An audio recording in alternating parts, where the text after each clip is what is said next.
इंग्लंडमध्ये कालपासून महिला टी20 विश्वचषक स्पर्धेला सुरुवात झाली। स्पर्धेत काल बर्मिंगहॅम इथे झालेल्या सामन्यात यजमान इंग्लंडनं श्रीलंकेचा 87 धावांनी पराभव करत स्पर्धेला विजयी सुरुवात केली। प्रथम फलंदाजी करताना इंग्लंडने 20 षटकात केवळ एक बाद 219 धावा केल्या।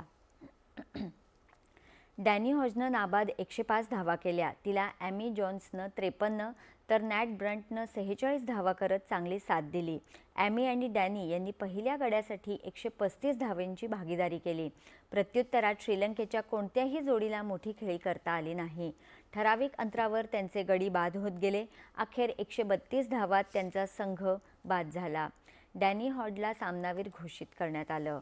दरम्यान स्पर्धेत आज 3 सामने होणार असून पहिला सामना आयर्लंड आणि स्कॉटलंड यांच्यात, दुसरा सामना ऑस्ट्रेलिया आणि दक्षिण आफ्रिका यांच्यात होईल। हे दोन्ही सामने मँचेस्टर इथे होतील। तिसरा सामना साऊथहॅम्प्टन इथे न्यूझीलंड आणि वेस्ट इंडीज संघादरम्यान होईल। भारताचा पहिला सामना उद्या पारंपरिक प्रतिस्पर्धी पाकिस्तानसोबत बर्मिंगहॅम इथे संध्याकाळी 7 वाजता होईल। भारत